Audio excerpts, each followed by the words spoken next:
Hello बच्चों, क्या हाल चाल, कैसे हो। आज का हमारा वेव ऑप्टिक्स का लास्ट टॉपिक है पोलराइजेशन ऑफ लाइट। लाइट का पोलराइजेशन है क्या। एक सिंपल सी भाषा में, आम भाषा में, गांव की भाषा में समझें तो अगर हम सनलाइट की तरफ डायरेक्ट देखते हैं तो आंखों में चुंदा सा पड़ता है ना, लेकिन जब उसको एक्सरे में से देखते हैं तो नहीं पड़ता इतना। वैसे ही कुछ सनग्लासेज आते हैं, इनमें लिखा होता है पोलराइज्ड, उसमें से देखते हैं तो इतना चौंधा नहीं पड़ता। जैसे हम गाड़ी में कहीं जा रहे हैं, सामने से लाइट आ रही है, आंखें चुंधिया जाती है। लेकिन जो बढ़िया गाड़ी होती है, महंगी वाली BMW मर्सिडीज, उनमें इतना नहीं होता क्योंकि वो पोलराइज होती हैं। कहने का मतलब जो लाइट हमारे पास सामने से आ रही है उस लाइट का कुछ पोर्शन कट हो जाता है, कुछ आता है, तो वो ग्लेयर जो होता है, चुंधा जो होता है, वो कम हो जाता है ना, पोलराइज्ड। कैसे क्या होता है वो देखते हैं। अब बात आती है कि लाइट कितने टाइप की होती हैं। दो टाइप की होते हैं, पोलराइज्ड और अनपोलराइज्ड। हमारे पास यूनिट 5th हमने पढ़ी थी इलेक्ट्रोमैग्नेटिक वेव। वो इलेक्ट्रोमैग्नेटिक वेव मैक्सवेल ने बताया था कि लाइट अनपोलराइज्ड होती है। इलेक्ट्रोमैग्नेटिक वेव में क्या था, लाइट के प्रोपेगेशन की जो डायरेक्शन थी उस डायरेक्शन के परपेंडिकुलर इलेक्ट्रिक फील्ड और मैग्नेटिक फील्ड वाइब्रेट करते थे। याद आ रहा है, ट्रांसवर्स नेचर होता था। तो electromagnetic wave transverse nature, electric field magnetic field आपस में वाइब्रेट करते थे परपेंडिकुलर, प्रोपेगेशन की डायरेक्शन के भी परपेंडिकुलर। मान लो वेव जा रही है एक्स एक्सिस के अलॉन्ग, तो electric field magnetic field y z में होंगे, ठीक है ना, परपेंडिकुलर। अब एक इलेक्ट्रोमैग्नेटिक वेव में इलेक्ट्रिक फील्ड भी होता है, मैग्नेटिक फील्ड भी होता है। इलेक्ट्रिक फील्ड का फोर्स मैग्नेटिक फील्ड से ज़्यादा स्ट्रांग होता है। इलेक्ट्रिक फील्ड का फोर्स मैग्नेटिक फील्ड से ज़्यादा स्ट्रांग होता है, इसलिए इलेक्ट्रिक फील्ड का इफेक्ट यूज करते हैं, ठीक है ना। इलेक्ट्रोमैग्नेटिक वेव, इसमें इलेक्ट्रिक फील्ड वेक्टर भी होता है, मैग्नेटिक फील्ड वेक्टर भी होता है, दोनों होते हैं। Force of electric field is more than force of magnetic field, so we will take electric field vector. इसका यूज करेंगे हम लोग, बात समझ में आ गई, ठीक है।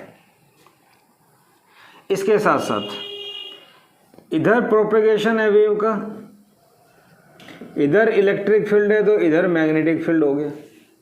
तो propagation of wave electric magnetic दोनों के परपेंडिकुलर है, बात समझ में आ गया। तो ये ट्रांसवर्स वेव है। एक दूसरी वेव होती है लॉन्गिट्यूडिनल, उसमें ये प्रोपेगेशन है और इधर ही पार्टिकल वाइब्रेट कर रहा है, तो ये पोलराइज नहीं हो सकती। ओनली ट्रांसवर्स वेव पोलराइज हो सकती है, क्योंकि इसके अंदर प्रोपेगेशन की direction electric field magnetic field के परपेंडिकुलर है। तो only transverse wave can be polarize. CBSE में बोर्ड में क्वेश्चन बन जाता है 1 नंबर का, तो पता लग गया आपको, ठीक है। अब बात आती है अनपोलराइज लाइट और पोलराइज लाइट क्या होती है।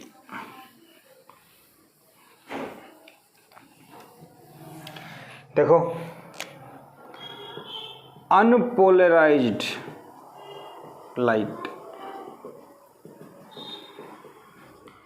Light coming from sun, bulb, torch, etc. is unpolarized because it has infinite waves in all possible direction. Infinite wave all possible directions में, and each wave has its own electric field vector perpendicular to wave, पता है हमें। so infinite electric field vectors। तो unpolarise light कैसी होगी, ये source है,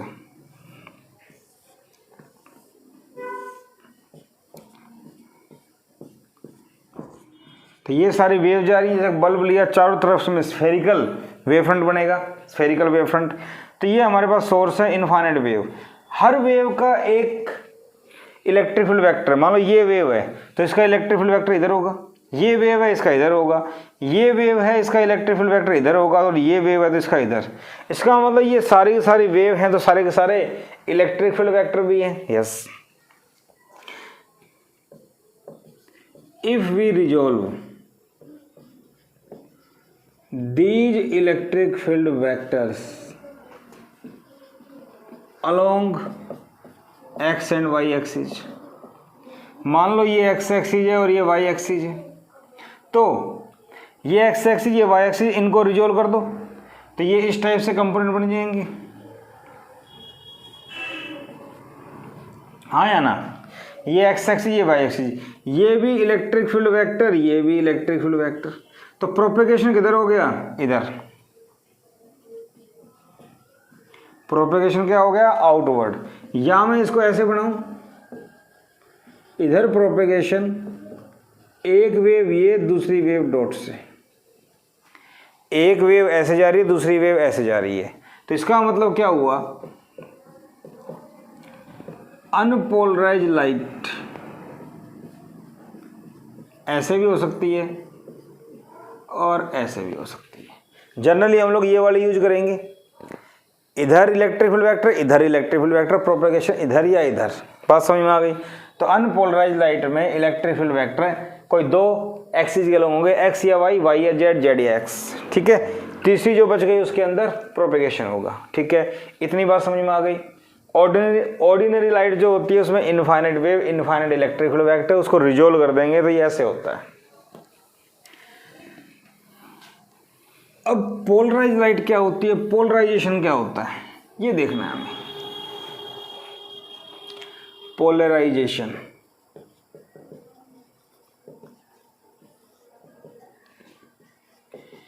it is the process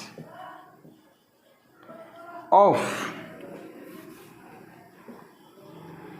restricting, रोकना,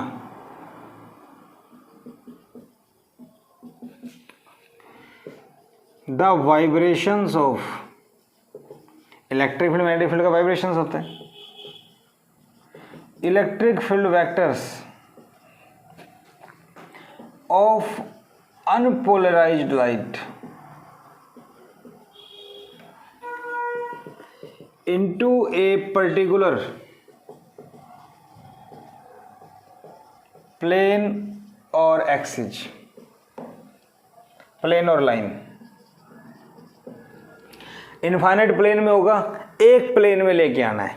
जैसे लाइट चारों तरफ जा रही है, एक प्लेन में ले आओ, बाकी सबको रोक दो। रोकना क्या होता है, रेस्ट्रिक्शन।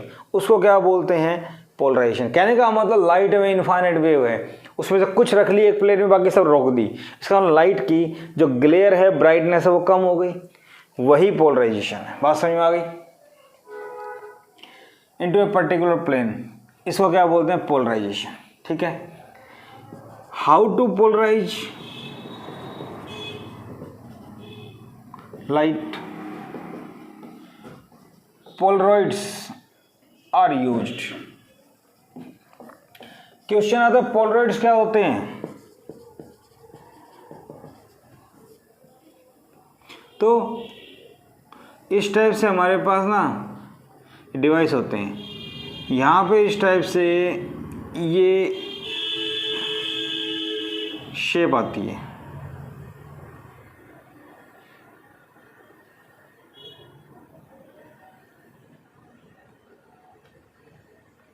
कैसे होता है बताता हूँ। अब पोलरॉइड कंसिस्ट, पोलरॉइड में क्या होता है, चेन ऑफ मॉलिक्यूल्स। पोलरॉइड में चेन ऑफ मॉलिक्यूल्स होते हैं। If electric field vectors are parallel to this chain of molecule,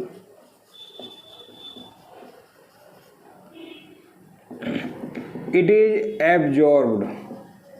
अगर electric field vector chain of molecule के पैरेलल है तो एब्जॉर्ब हो जाएगा।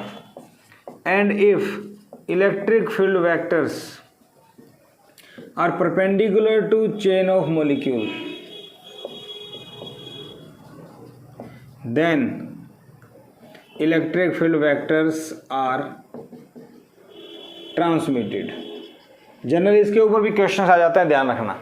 अगर electric field vector chain of molecule के पैरेलल है, एब्जॉर्ब परपेंडिकुलर है तो पास कर देगा। इस टाइप से हमने इसका डायग्राम बनाते हैं, ठीक है। जरूरी नहीं है कि ये चेन ऑफ मॉलिक्यूल्स, नहीं, हमने जस्ट बनाया है समझाने के लिए, ठीक है। मान लो ये चेन ऑफ मॉलिक्यूल्स, बात समझ में आ गई? ओके, तो पोलराइज्ड हो गया। अब एक्सपेरिमेंटली इसको वेरीफाई किया गया, चेक किया गया, बहुत अच्छे अच्छे क्वेश्चन बन जाते हैं इसके ऊपर। एक्सपेरिमेंटल वेरिफिकेशन, सुनना ध्यान से, बहुत अच्छा रिजल्ट है ये, समझ में आ गया, आगे तक की सारी स्टोरी समझ में आ जाएगी। हमने एक पोलराइड लिया,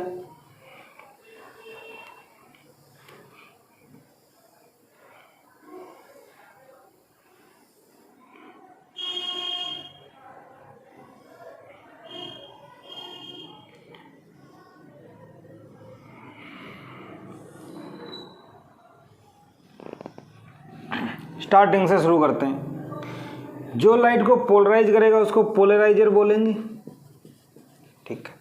अनपोलराइज लाइट को ऐसे बना सकते हैं, 1 2 3।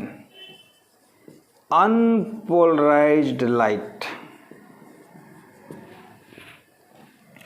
जब अनपोलराइज लाइट को पोलराइजर में से पास करेंगे तो वो लाइट पोलराइज हो जाती है। पोलराइज होने के बाद कैसे बनेगी? ऐसे, मतलब जो डॉट्स हैं या जो एरो है उसमें से एक चीज बचेगी, ये बच गया।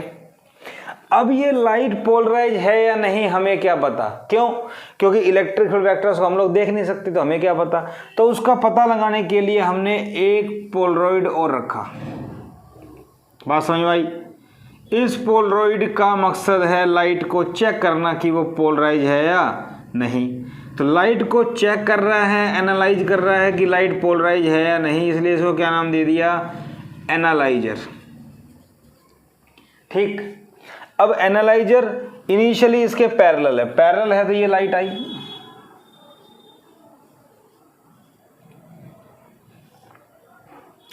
लाइट की इंटेंसिटी सेम है, इंटेंसिटी का मतलब समझते हो, लेंथ मान लो इसकी समझने के लिए, ठीक है। अब एनालाइजर हो गया, पोलराइजर हो गया, ये हो गया। अभी भी मुझे क्या पता लाइट पोलराइज है या नहीं? To check that the light is polarized और नॉट, सुनना,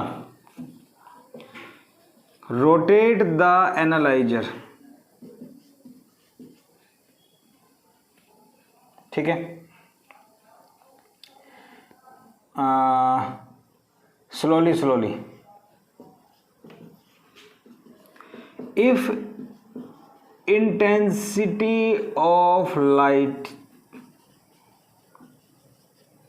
if intensity of light from analyzer changes, then light is plane polarized, or if on rotating the analyzer intensity of light do not change, then light is unpolarized। तो light कैसी है? Unpolarised. तो light कैसी है? Unpolarised. अगर इसको घुमाएंगे, घुमाने से यहाँ इंटेंसिटी चेंज होती है तो है पोलराइज, नहीं तो नहीं है, ठीक है। ये चीज़ आपको लिखनी है, मान लो आ जाए तो क्वेश्चन कैसे आते हैं? 10 ईयर वगैरह से प्रैक्टिस कर सकते हो आप लोग। और जेई में तो ऑब्जेक्टिव में 4 ऑप्शन मिलेंगे, आपको कोई दिक्कत ही नहीं है, ठीक है भाई। अब इनिशियली ये पैरेलल है, इसको मैं रोटेट करता हूँ, समझो। इसके साथ मैंने इसको ऐसे रोटेट किया, बात समझ में आ गई? इनिशियली मैंने इसको इसके साथ ऐसे रोटेट किया, और ऐसे रोटेट करने से इनिशियली ये ऐसे था तो एंगल कितना बन गया इसका? थीटा। इनिशियली सीधा था, बाद में कितना हो गया? इतना एंगल बन गया थीटा। थीटा एंगल बनने से मान लो इसकी इंटेंसिटी कुछ कम हो गई, इंटेंसिटी कुछ कम हो गई, फिर मैंने इसको नेक्स्ट स्टेप में ऐसे कर दिया परपेंडिकुलर। क्या कर दिया बेटा? परपेंडिकुलर। तो ऐसा करने से देखो हम चेक कर पा रहे हैं कि लाइट की इंटेंसिटी क्या हो गई? 0, नो लाइट। इसका मतलब एनालाइजर को रोटेट करने से मुझे लाइट की इंटेंसिटी में चेंज दिखाई दे रहा है। इसका मतलब ये लाइट प्लेन पोलराइज्ड है। ठीक है भाई। अगर अनपोलराइज लाइट की इंटेंसिटी I0 है, सुनना ध्यान से, अनपोलराइज लाइट की इंटेंसिटी I0 है तो पोलराइजर से पास करने के बाद ये हाफ हो जाती है। कितनी हो जाती है? हाफ हो गई। अब ये प्लेन पोलराइज लाइट है, इंटेंसिटी आधी हो गई। अब ये लाइट जब यहां आई तो ये कितनी है? सेम, क्योंकि ये पैरेलल है। बट ये लाइट जब यहां आई तो कितनी है? नहीं पता। ये कितनी है? नहीं पता। इसका पता लगाने के लिए हम लोग क्या करें? तो इसके लिए एक नया साइंटिस्ट आया, मेलस। उसने इसके बारे में एक लॉ दिया। वो लॉ कहता है कि यहां की इंटेंसिटी का पता लगाया जा सकता है। कैसे? देखो, बात समझ में आ रही है? तो पोलराइजर से जब अनपोलराइज लाइट पास करती है तो उसकी इंटेंसिटी हाफ हो जाती है। ठीक है भाई। लॉ ऑफ मेलस, सुनना ध्यान से। क्या कहता है? Intensity of plane polarized light, एक लाइट होती है अनपोलराइज, एक होती है पोलराइज, एक होती है पार्शियली पोलराइज। पार्शियली पोलराइज का मतलब कुछ हिस्सा पोलराइज कुछ नहीं। तो यहां पोलराइज है। Intensity of plane polarize light after passing through analyzer is directly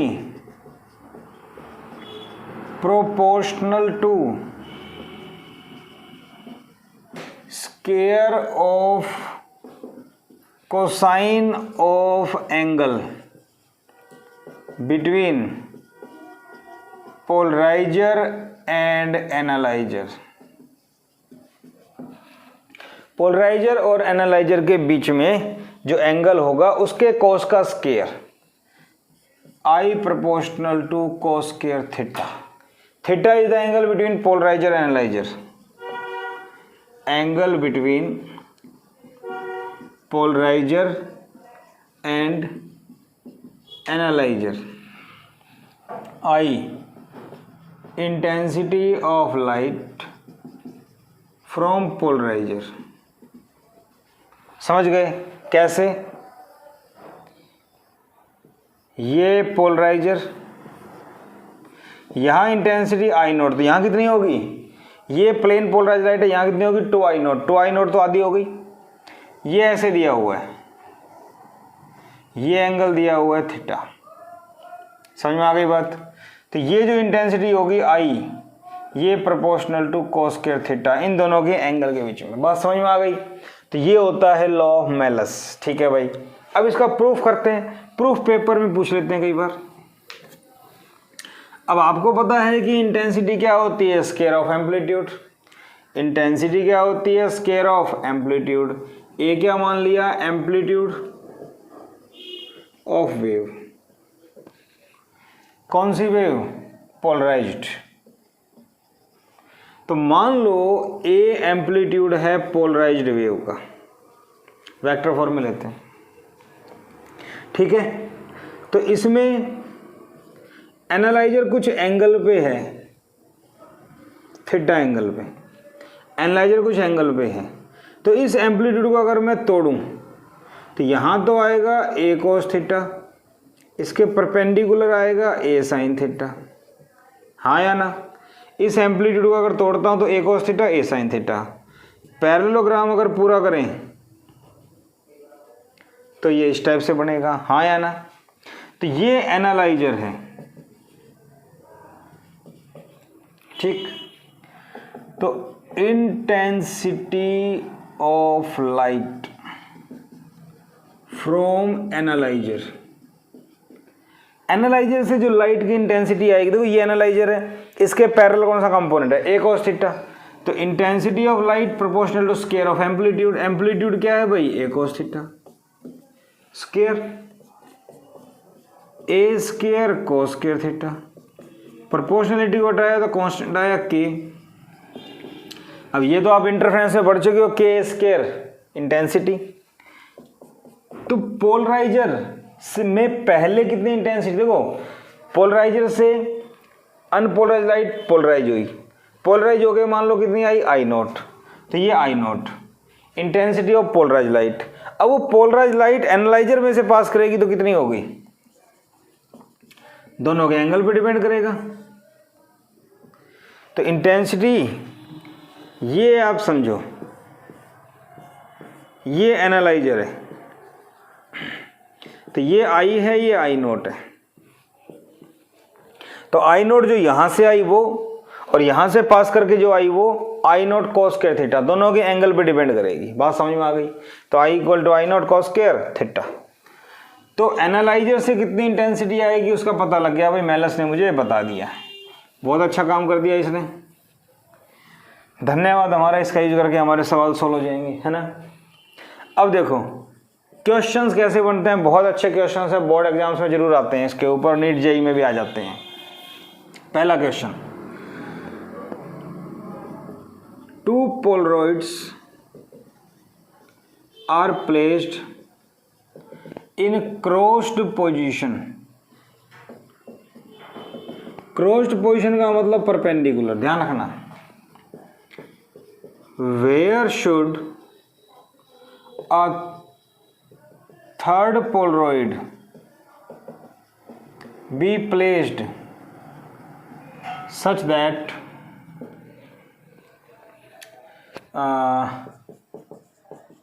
intensity of light from third polaroid from second polaroid is maximum। मतलब मान लो इस टाइप से, देखो होगा तो ऐसे, एक पोलरॉइड, दूसरा पोलरॉइड, तीसरा कहाँ रखें, है ना। इसको हम एक लाइन से रिप्रेजेंट करेंगे, एक तो ये पहला, ये दूसरा, तीसरा इसके बीच में ऐसे रखा, मान लो थीटा पे रखा, तो ये कितना हो गया 91 थीटा, ठीक है। अब कुछ भी गिवन नहीं है कि लाइट पोलराइज है या अनपोलराइज है, कुछ नहीं पता। तो मान लो लाइट अनपोलराइज कितनी है, आई नॉट।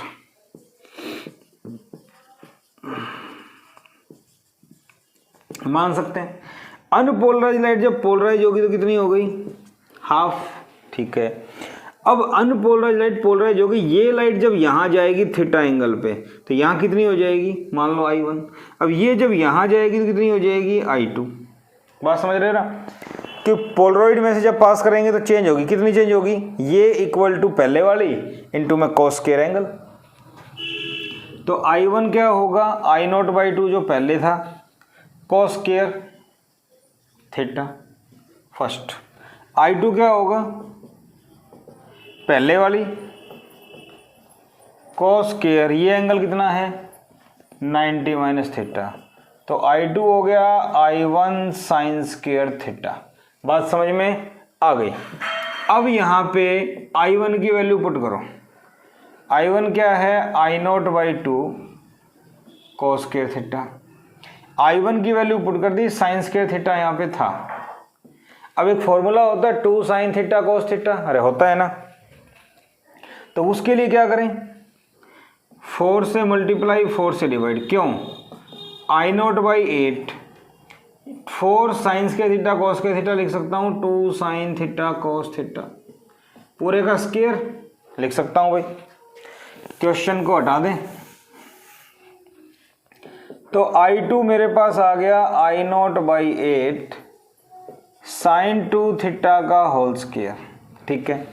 अब बात ये थी कि I2 इज मैक्सिमम,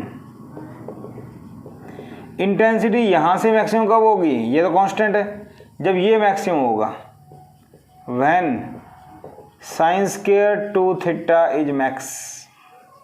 और साइन स्क्वायर 2 थीटा की वैल्यू कितनी होती है 1, तो साइन 2 थीटा 1, 1 कौन से एंगल पे होता है 90 पे, तो 2 theta equal to 90, theta equal to 45। इसका मतलब ये हुआ कि तीसरा पोलरॉइड 45 डिग्री पे मतलब बीचों बीच रखा जाए तो लाइट की इंटेंसिटी यहाँ से क्या होगी, मैक्सिमम। क्या मेरी बात समझ में आ रही है? तो लाइट की इंटेंसिटी मैक्सिमम कब होगी, ऐसे। कुछ नहीं करना, अनपोलराइज है, हाफ हो जाएगी, यहाँ से फॉर्मूला अप्लाई करो, यहाँ से अप्लाई करो, सोल्व करो। मैथमेटिक्स आपको आता है, ठीक है भाई, समझ में आ गई बात। और देखिए इजी क्वेश्चंस हैं, जनरल इस टाइप के आ जाते हैं, कोई परेशानी नहीं है, हम लोग कर सकते हैं। देखिए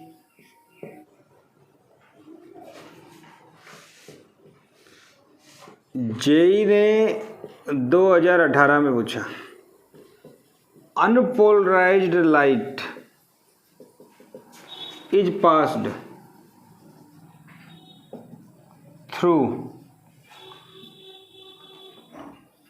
अ Polaroid A followed by B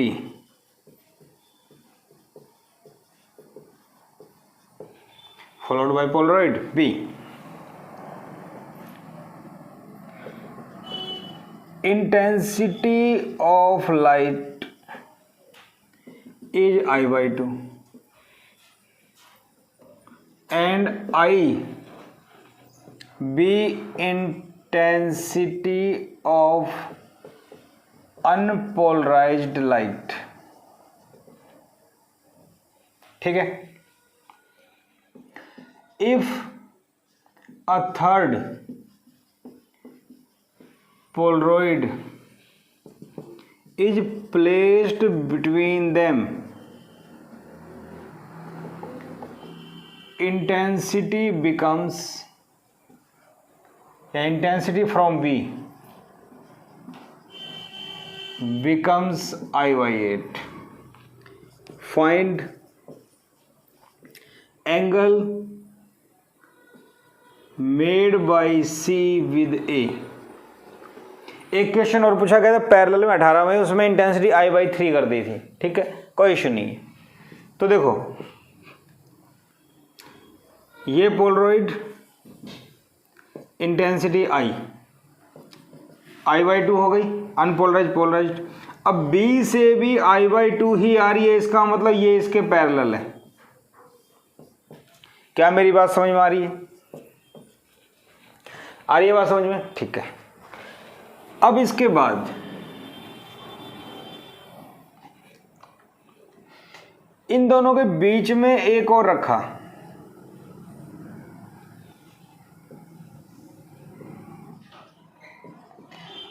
C। तो पहले वाले के साथ थीटा एंगल पे, यहां लाइट ऐसी थी, समझो ये लाइट पोलराइज हो गई, ये ऐसे गई। अब ऐसे जाने के बाद यहां से ऐसे एंगल बनेगा थीटा और ये ऐसे आ जाएगी, ठीक।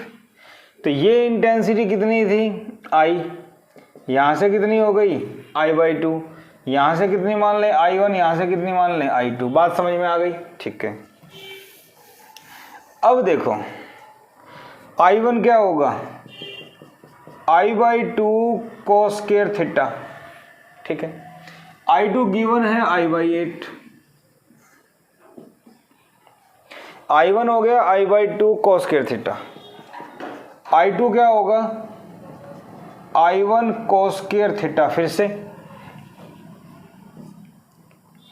I2 क्या होगा I1 cos स्क्वायर थीटा, सही है भाई। और I1 करे I1 cos square theta, theta वही क्योंकि इसकी लाइट ऐसे थी, फिर ये सीधा है, एंगल वही आएगा, समझ रहे हो ना। I1 क्या है I by 2 cos square theta cos square theta. तो बात समझ में आ गई, I by 2 cos की पावर 4 थीटा। I2 कितना है I by 8, तो ये आ गया 1 by 4 cos की पावर 4 थीटा। क्या मेरी बात समझ में आ रही है? ये I by 8 ये ऐसे आ गया,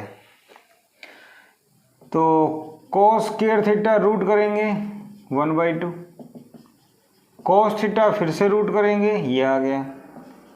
cos 45 1/√2 होता है, तो थीटा कितना आ गया 45। इसका मतलब ये जो थीटा है ये कितना आ गया 45। क्या मेरी बात समझ में आई? 2018 में जेई ने पूछ लिया था। क्या नया है इसके अंदर? कुछ नहीं, थोड़ा घुमा रखा था, ए बी में i/2 सेम रह गया, बच्चे कंफ्यूज हो जाते हैं इससे। बाकी पता लग गया आपके सामने। थोड़ा ध्यान से देखो, चीज़ें वही हैं, फॉर्मूला वही अप्लाई करना है। आई थिंक कर सकते हो, ठीक है। अब जो बातें मैंने पहले बताई थी कि अनपोलराइज्ड लाइट पोलराइजर में से पास की कितनी हो गई इंटेंसिटी, I0/2, 2005 में पूछ लिया था इस टाइप से।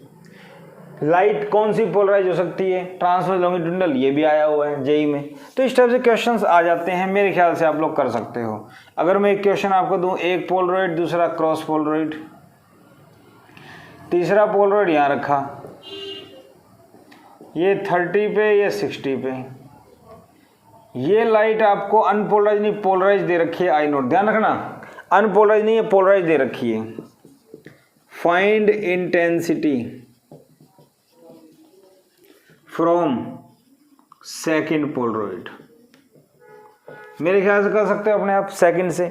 I0 cos स्क्वायर 30, इसको I1 मान लो, फिर I2 निकाल लो, कर सकते हो, ट्राई योरसेल्फ। समझ गए मेरी बात? ठीक है भाई, तो आप लोग कर सकते हो, ठीक है ठीक है ठीक है। इसके बाद आगे बढ़ते हैं। Polarization by scattering of light. अब आपको पता है स्कैटरिंग ऑफ लाइट के लिए कंडीशन क्या है कि स्कैटरिंग मीडियम के पार्टिकल का साइज लाइट की वेवलेंथ के कंपेरेबल होना चाहिए। Size of particles of scattering medium should be comparable to wavelength of light। Generally exam में आया हुआ है हाउ सनलाइट इज पोलराइज्ड। पहले आपको बताऊं थोड़ा सा। मान लो ये मेरे पास इस टाइप से एक्स जेड या एक्स वाई और जेड 3 एक्सिस हैं, ये एक्स वाई प्लेन है। यहां पे अनपोलराइज्ड लाइट इस टाइप से आ रही है,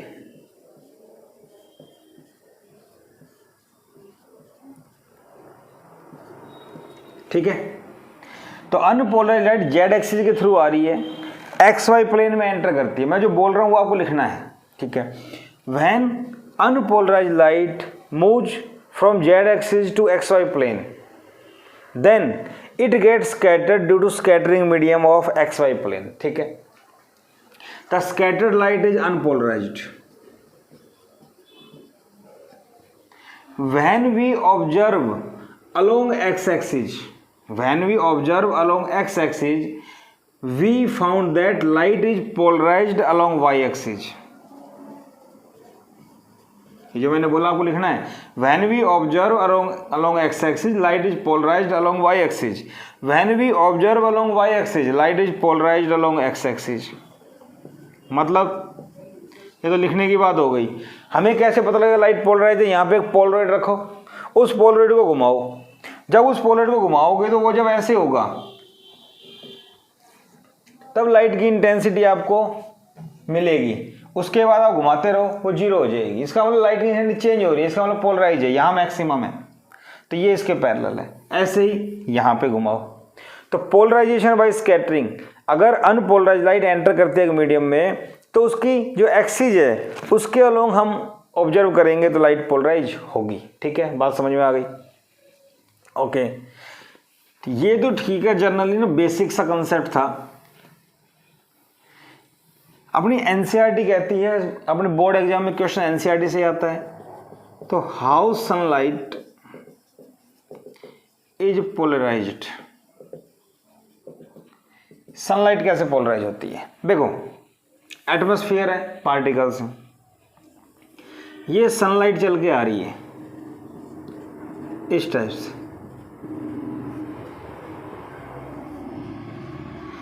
ये मान लीजिए सन है,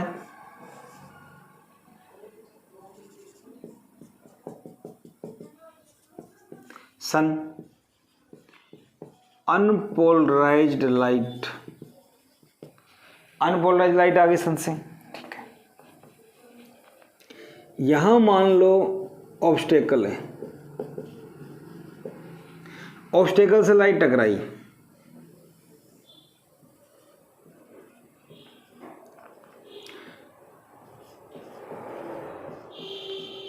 ऑब्जर्वर, ये लगा दिया मैंने। हमारे पास अनपोलराइज्ड लाइट में डॉट और एरो है।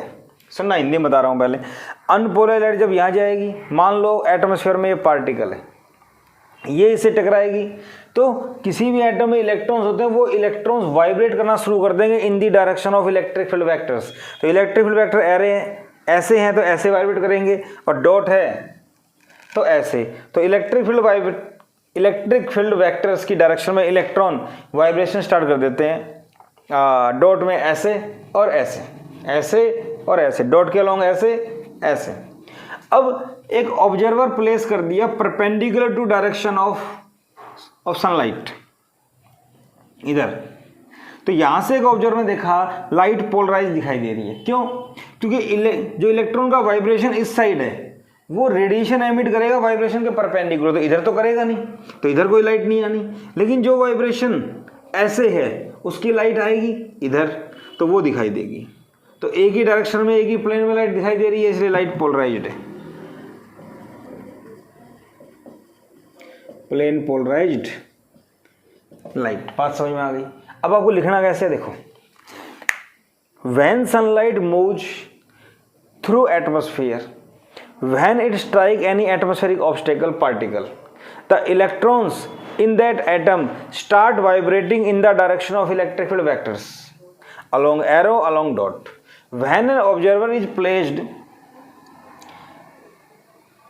parallel to direction of arrow and he observe light is plane polarized, because electric field vectors, the electron vibrating parallel to dot, emit radiation in the direction of observer, but the electron vibrating parallel to arrow do not radiate energy in the direction of observer, so light is plane polarized towards observer. ये बात आप लिख सकते हो, क्योंकि dot ऐसे कर रहा है तो इधर लाइट रेडिएट करेगा। हमेशा हमेशा जो लाइट रेडिएट होती है वो वाइब्रेशन के परपेंडिकुलर होती है। पता है ना आपको, इलेक्ट्रिक फील्ड मैग्नेटिक फील्ड के परपेंडिकुलर प्रोपेगेशन होता है। लाइट का जो प्रोपेगेशन है वो इलेक्ट्रिक फील्ड वेक्टर के परपेंडिकुलर होता है, तो इधर के परपेंडिकुलर, ठीक है।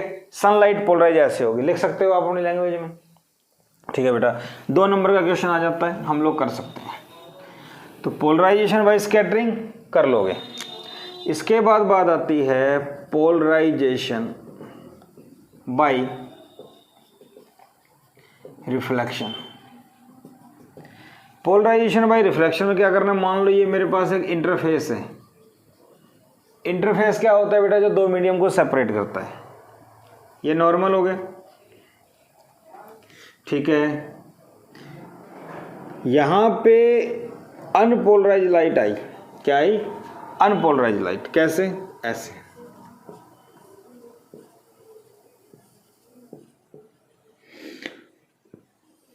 रिफ्लेक्ट, रिफ्रैक्ट,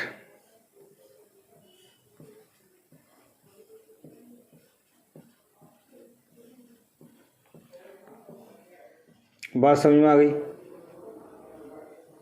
रिफ्लेक्ट और रिफ्रैक्ट। यहां जो लाइट है वो पार्शियली पोलराइज्ड है, ये लाइट पार्शियली पोलराइज होगी जो रिफ्लेक्ट होगी, रिफ्रैक्ट होगी, ठीक है। अब लाइट रिफ्रैक्ट हो रही है, ये लाइट जो है वो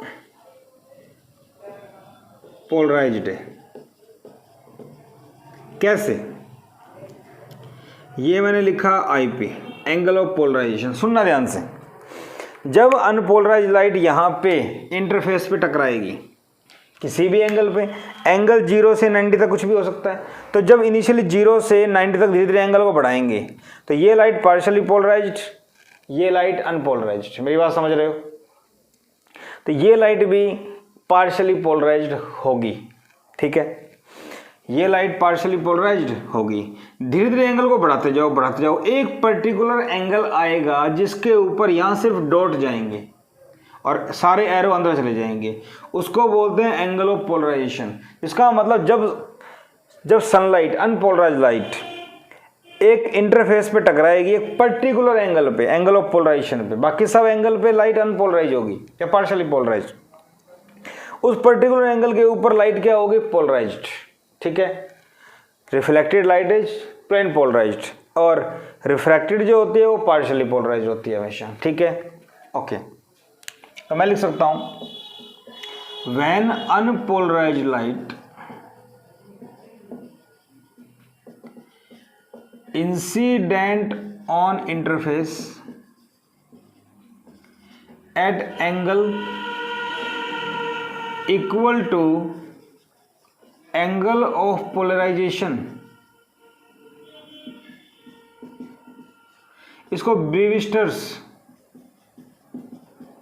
एंगल भी बोल देते हैं, आगे पढ़ेंगे अभी, ब्रीविस्टर्स एंगल बोल देते हैं। Then reflected light is plane polarised. Reflected light जो होगी वो प्लेन पोलराइज्ड होगी। ठीक है, क्योंकि इस एंगल पे सारे एरो अंदर ट्रांसमिट हो जाते हैं, यहां सिर्फ डॉट जाती है। क्या इतनी बात समझ में आई? पोलराइजेशन बाय रिफ्लेक्शन, 0 से 90 तक कुछ भी एंगल हो, ये लाइट पार्शियली पोलराइज्ड होगी, बट एक पर्टिकुलर एंगल होगा आईपी, एंगल ऑफ पोलराइजेशन, उसके ऊपर सिर्फ डॉट बचेंगे, लाइट पोलराइज्ड। तो इसका मतलब पोलराइजेशन बाय रिफ्लेक्शन भी पॉसिबल है। ये इंटरफेस है जो दो मीडियम को सेपरेट करेगा। क्या इतनी बात समझ में आई? क्या इतनी बात आपके समझ में आई जो मैंने बोली? ठीक है, क्योंकि इस डायरेक्शन को कैसे भी चेंज करो, डॉट में कोई चेंज नहीं आएगा, बट एरो के ओरिएंटेशन में चेंज आता है, तो एक पर्टिकुलर एंगल के ऊपर सारे एरो अंदर ट्रांसमिट कर जाएंगे। क्या इतनी बात समझ में आ गई? पोलराइजेशन बाय रिफ्लेक्शन, तो लाइट जब रिफ्लेक्ट होगी उस टाइम एक पर्टिकुलर एंगल होगा, एंगल ऑफ पोलराइजेशन, उस एंगल के ऊपर ये होगा। अब आई इक्वल टू आर आपको पता होता है, angle of incidence, angle of reflection दोनों बराबर कर दिए मैंने। ठीक है, ओके, इतनी बात समझ में आ गई। नाम दे दें ए ओ बी सी। तो लाइट पोलराइज कैसे होती है समझ में आ गया, 2 नंबर में एग्जाम में आ सकता है, कैसे क्या करना है आपके सामने है। ठीक है, इसके बाद हम बात करें, डायग्राम यही रखते हैं, ब्रीविस्टर्स एंगल, ब्रीविस्टर्स लॉ। ब्रीविस्टर नाम का एक साइंटिस्ट था, उसने इसी के बारे में अपने विचार प्रकट किए। उसने क्या कहा? When unpolarized light incident on the interface, when unpolarized light falls on the interface separating two media at angle या at Brewster's angle, उसके नाम पे रख दिया, then reflected light is completely plane polarised. Reflected light completely plane polarise होगी under the condition tan IP equal to n। n is the refractive index of denser medium. तो उसने मान लिया ये एयर है, ये कोई दूसरा मीडियम है, ऐसे tan IP equal to n, IP equal to tan inverse n। ये भी जेई ने एक बार पूछ लिया था, जब लाइट एंगल ऑफ पोलराइजेशन ब्रीविस्टर पे टकराएगी तो क्या कंडीशन होती है, ये जेई ने पूछा 2005 या 7 में से कुछ। समझ में आ गई बात? ठीक है भाई, अंडर द कंडीशन ये हो गया। ऑल्सो एंगल BOC 90 डिग्री, ये भी उसने बताया। ये कंडीशन होगी, प्लस में लाइट जब पोलराइज होगी तो रिफ्लेक्टेड और refracted, refracted light, reflected light के बीच में एंगल कितना होगा? 90 डिग्री। क्या बात समझ में आ गई? ठीक है, अब हमें ये प्रूव करना है। देखो एंगल BOC कितना है 90 डिग्री।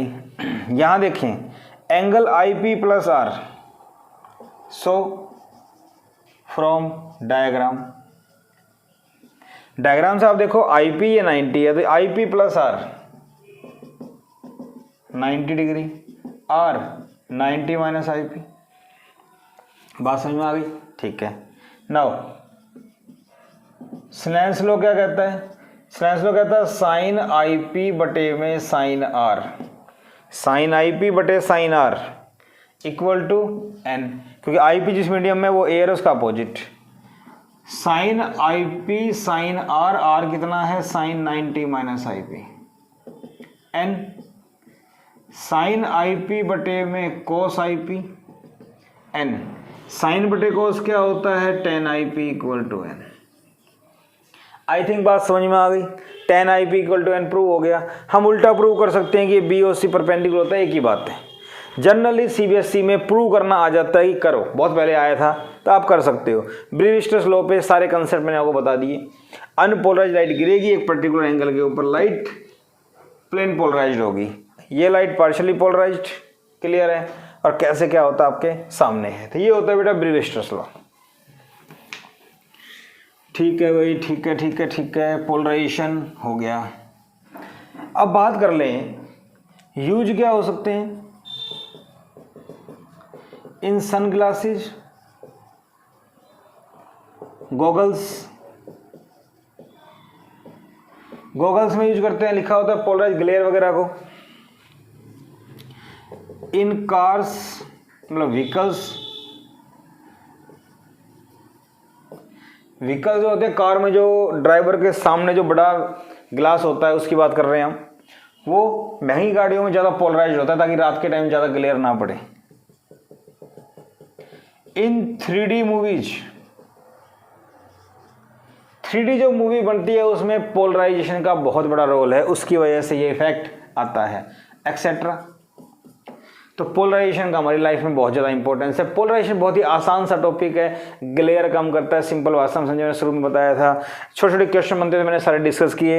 एक चीज़ और, ग्राफ। जब अनपोलराइज लाइट पोलराइज होती है तो इंटेंसिटी और एंगल का वेरिएशन क्या होगा? शुरू में मान लो पोलराइज लाइट है, ये पोलरॉइड है, पैरेलल तो इंटेंसिटी मैक्सिमम। उसके बाद जब इसको घुमाएंगे तो कम होती जाएगी, और जब ये 90 एंगल पे हो जाएगा, कितने पे 90 पे, तो 0। तो ये ऐसे आएगी इंटेंसिटी।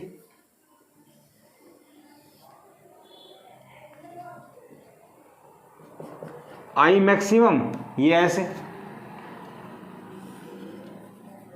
और इसको ऐसे ही बना सकते हैं। ठीक है, कोई दिक्कत नहीं है। 90 फिर 180 पे ऐसे ही 270 पे, बोलो 90 डिग्री, फिर दोबारा 180 पे ऐसे हो जाएगा, फिर 270 पे, फिर 360 और फिर 450 एंड सो ऑन, चलता जाएगा। ठीक है, या मैं इसको ऐसे बना सकता हूं। सिर्फ इतना भी बुक में मिल जाता है आपको। ठीक है, तो पोलराइजेशन के लिए इंटेंसिटी ऑफ थीटा में ये ग्राफ, ये तो पोलराइज लाइट का हो गया। पार्शियली पोलराइज्ड के लिए